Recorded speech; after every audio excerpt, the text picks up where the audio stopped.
And welcome back to Talk of the Town. You should recognize this very friendly, familiar face. This is Marianne Gariti from Moving Forward. Welcome back, Marianne. Hi, thank you for having me. Yeah, always good to have you in the studio. So for those of us who don't know, for the viewers who aren't familiar with what you do with Moving Forward, you guys are senior move managers. Correct, yes. So what is a senior move manager? Sure. So a senior move manager is actually somebody who's been trained through the National Association of Senior Move Managers. And there's about 1,000 of us around the country, and we all kind of follow a code of ethics.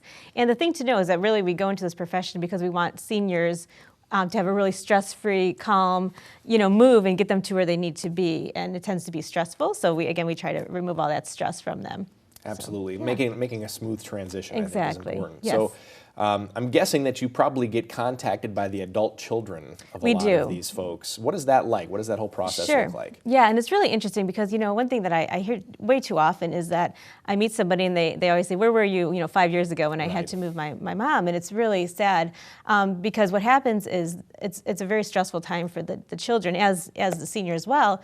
But the children really want to help their parents through this, and they feel like there's a lot of work to do. And what happens is there's two ways that the children tend to deal with it. And so one is all the kids might get together over a weekend, and they'll just come when mom's there, and they go through all of her stuff. They get a dumpster. They start just throwing things in there, and there's a lot of arguments because they're telling mom what to bring and what not to bring, and so it's really stressful when they do it that way. But just because of people's schedules, it happens like that. And then the other way that the kids sometimes deal with it is they'll just kind of have to drag it on for years because of their schedule. So they'll come by every Sunday, for months or years until they get the job done. And again, it's just feeling like this, overwhelming task. And they really want to do it correctly. They just don't know where to start. So they'll often call to kind of help through that process. Yeah, and it's great to have kind of an extra pair of eyes, even, so to speak, to kind of somebody who's impartial to say, we can help you with this, and you don't have the attachment to some of the items that they may not want to get rid of and that sort of thing. Yeah, absolutely. And then, with that too, sometimes kids, they feel like because it was their moms, they feel like they should take it. And so I think we kind of help the kids through that discussion as well, that even though the mom or the dad really loved this item, it was really their item, and they don't really have to feel that they have to take it and really use the dining room table if it doesn't fit in their space. So kind of, working through that with the kids as well, that it's okay, to leave things that was special to your mom, but maybe you have a different view of it. So those are some of the things that you would talk to some of these adult children about. Correct. Do you really need this? What things do you really want to keep? What things do you think would fit in your house? Correct. Are those basically the things that you're talking about with the kids? Exactly. Yes, exactly. And then, from there, then we kind of go back to the parent and just kind of help them with that same discussion about what's going to fit in their new space. And then we remind both of them that there are plenty of people out there who could really use some of these items. So if they are ready to part with them, then we find good homes for the items that, they can go ahead and part with.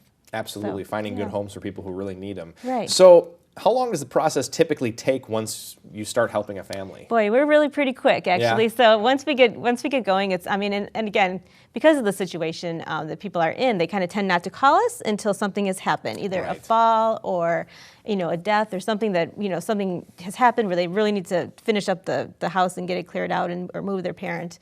So I'd say most of our jobs are about 2 weeks process. So from start to finish, we get into a house with lots of items, totally full, 3,000 square foot house, and we can have the client happily moved, all settled in their new apartment, making sure they're good to go, and then back to the house to make sure we get the house ready then to sell. So I'd say 2 weeks is pretty standard for lots of our jobs. That's amazing, though. So, if you look at some of the things that people collect over their years, they've been living in the same place for 40, 50 years, and they start collecting those things. That's pretty amazing to get them out, get it all out and ready to go in 2 weeks. Yeah, it's a great feeling, especially, like I said, when people have been dealing with this for years, and it's been keeping the senior from moving to where they want to go, into a nice independent community. And so again, we're just kind of the final step that they need so they can say, okay, I could do this, and that's really a good spot for them to be. So the whole premise of this is kind of downsizing. I'm not sure if is that a bad word to use in No, your it's a great industry? word, Okay. and I think everyone should downsize, absolutely. Sure. Yeah, even everybody. Yeah, I should definitely. Yes. Yeah, no argument there. What are there some general downsizing tips that you can offer viewers? Sure, and I think that one of the things I like to say to people, if you don't love it, if you don't love it, you can easily replace it if you feel like you need it down the road, and you can live without it. It's probably a really good thing just to let that item go. Yeah. As you know, as just general Americans, I think we all tend to accumulate lots of stuff, and things are always coming out with newer, better, Yeah. and so we just have these things in our houses. Yeah. So really, just kind of trying to pare it down and really just think that way. That's Yeah. a really good tip. If you don't love it, just let it go. Marianne Gariti from Moving Forward, thank you so much for Thank joining us you. today. And that's all the time we have for Talk of the Town. We'll see you next time.